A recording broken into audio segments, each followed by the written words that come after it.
الشيطان الرجيم پناہ مانگتا ہوں میں اللہ کی شیطان مردود سے۔ بسم الله الرحمن الرحيم شروع اللہ کا نام لے کر جو بڑا مہربان نہایت رحم والا ہے۔ وقلنا يا آدم اسكن أنت وزوجك الجنة وكلا منها رغدا حيث شئتما ولا تقربا هذه الشجرة فتكونا من الظالمين۔ وقلنا، اور ہم نے کہا، یا آدم، اے آدم، اسکن، تم رہو، انت، تم، وزوجک، اور تمہاری بیوی، الجنہ، جنت کے اندر رہو، وکلا، اور تم دونوں کھاؤ، منہا، اس جنت میں سے، رغدن، اطمینان کے ساتھ، حیث، جہاں مرضی ہے، شئتما، تم جہاں چاہتے ہو جاؤ، ولا تقربا، ولا، اور نہ، تقربا، قریب جانا، اور نہ قریب جانا، هذه الشجرة، اس درخت کے قریب، فتکونا، پھر تم ہو جاؤ گے، من الظالمین، ظالموں میں سے۔ فأزلہما الشیطان، فأزلہما، پھر ان دونوں کو پھسلایا، ان دونوں کو بہلایا، الشیطان، شیطان نے، عنہا، اس سے، فاخرجہما، پھر ان دونوں کو نکلوا دیا، مما کانا فی، مما، اس میں سے، کانا، جس میں وہ تھے، وقلنا، اور ہم نے کہا، اہبطوا، تم اتر جاؤ، بعضکم، تمہارے بعض، لبعض، بعض کے، عدو، دشمن ہوں گے۔ ہم نے کہا نیچے اترو، تم میں سے بعضوں کے دشمن رہیں گے، وَلَكُمْ فِي الْأَرْضِ، وَلَكُمْ،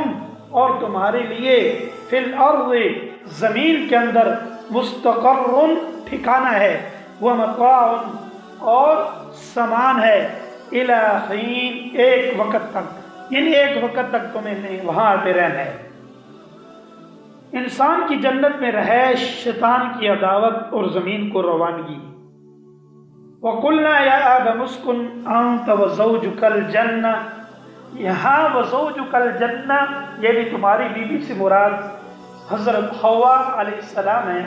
جو اس وقت پیدا ہو چکی تھی۔ اللہ تعالیٰ نے حضرت آدم علیہ السلام کو حکم دیا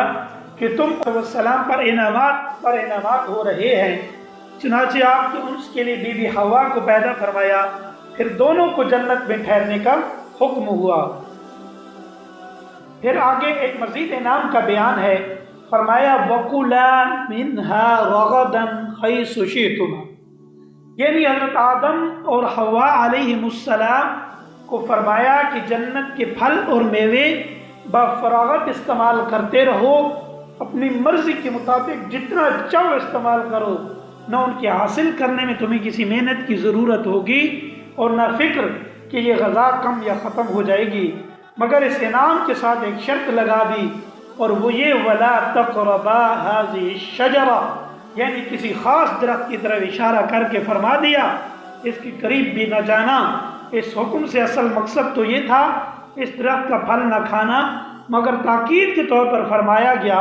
کہ اس کے پاس بھی نہ جانا، مراد یہی ہے کہ اس کا پھل کھانے کے لیے اس کے پاس نہ جانا۔ آگے بطور تنبیہ و تاکید یہ بھی فرما دیا گیا اگر ایسا کیا تو فتکونا من الظالمین، یعنی اگر تم نے شجر ممنوعہ سے کھا لیا